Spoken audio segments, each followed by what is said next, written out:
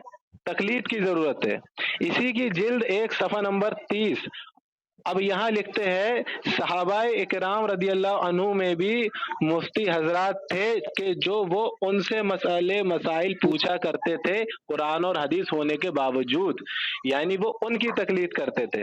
اسی کی جلد 1 اور صفحہ نمبر 38 پہ لکھا ہے، امام احمد ابن حنبل رحمۃ اللہ تعالی علیہ وہ علم والے تھے جنہوں نے زمین کو علم سے بھر دیا، حدیث اور سنت سے بھر دیا، کہ آپ نے مسئلے اور مسائل فقہ کو مدون کیا اور ان کی لوگ تقلید کرتے ہیں۔ ٹھیک ہے، اب یہ کتاب ہے لمعات الاعتقاد، امام موفق الدین ابن قدامہ، صفحہ نمبر 26۔ امام اوزاعی رضی اللہ تعالیٰ عنہ کا ایک قول نقل فرماتے ہیں کہ سلف کی پیروی کرو۔ ٹھیک ہے، تو اب پتہ چلا کہ یہاں یہ لوگ تقلید کا حکم دے رہے ہیں۔ ٹھیک ہے، اور بھی میں آپ کو الحمدللہ بتاتا ہوں۔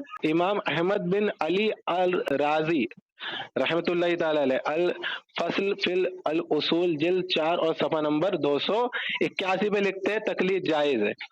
کیا لکھتے ہیں؟ تقلید جائز ہے۔ امام القاضی ابی یعلا محمد المتوفی 458 ہجری اپنی کتاب العدہ صفحہ نمبر 1225 پہ لکھتے ہیں تقلید جائز ہے۔ امام ابی بکر محمد بن علی المتوفی 463 ہجری اپنی کتاب الفقی والمتفقہ جلد 2 صفحہ نمبر 13 پہ لکھتے ہیں تقلید جائز ہے۔ امام ابو عمر ابن عبد البر رحمۃ اللہ تعالی علیہ اپنی کتاب جامع البیان العلمی و فضلہ میں لکھتے ہیں کہ تقلید جائز ہے۔ اور یہاں پر امام ابی اسحاق ابراہیم بن علی ہیں اپنی کتاب التبصرہ صفحہ نمبر 406 پہ تقلید جائز ہے۔ اور امام ابی اسحاق ابراہیم بن علی، ابھی میں نے پہلے بتایا، یہ پھر دوسری جگہ لکھتے ہیں اپنی کتاب میں اللمعو میں صفحہ نمبر 125 پہ کہ تقلید جائز ہے۔ اور پھر امام منصور بن محمد السمر اپنی کتاب قواطع الادلہ جلد 2 صفحہ نمبر 343 پر لکھتے ہیں کہ تقلید جائز ہے۔ اور امام غزالی رحمۃ اللہ تعالی علیہ لکھتے ہیں اپنی کتاب المستصفیٰ میں جلد نمبر 4 اور صفحہ نمبر 133 پہ کہ تقلید جائز ہے۔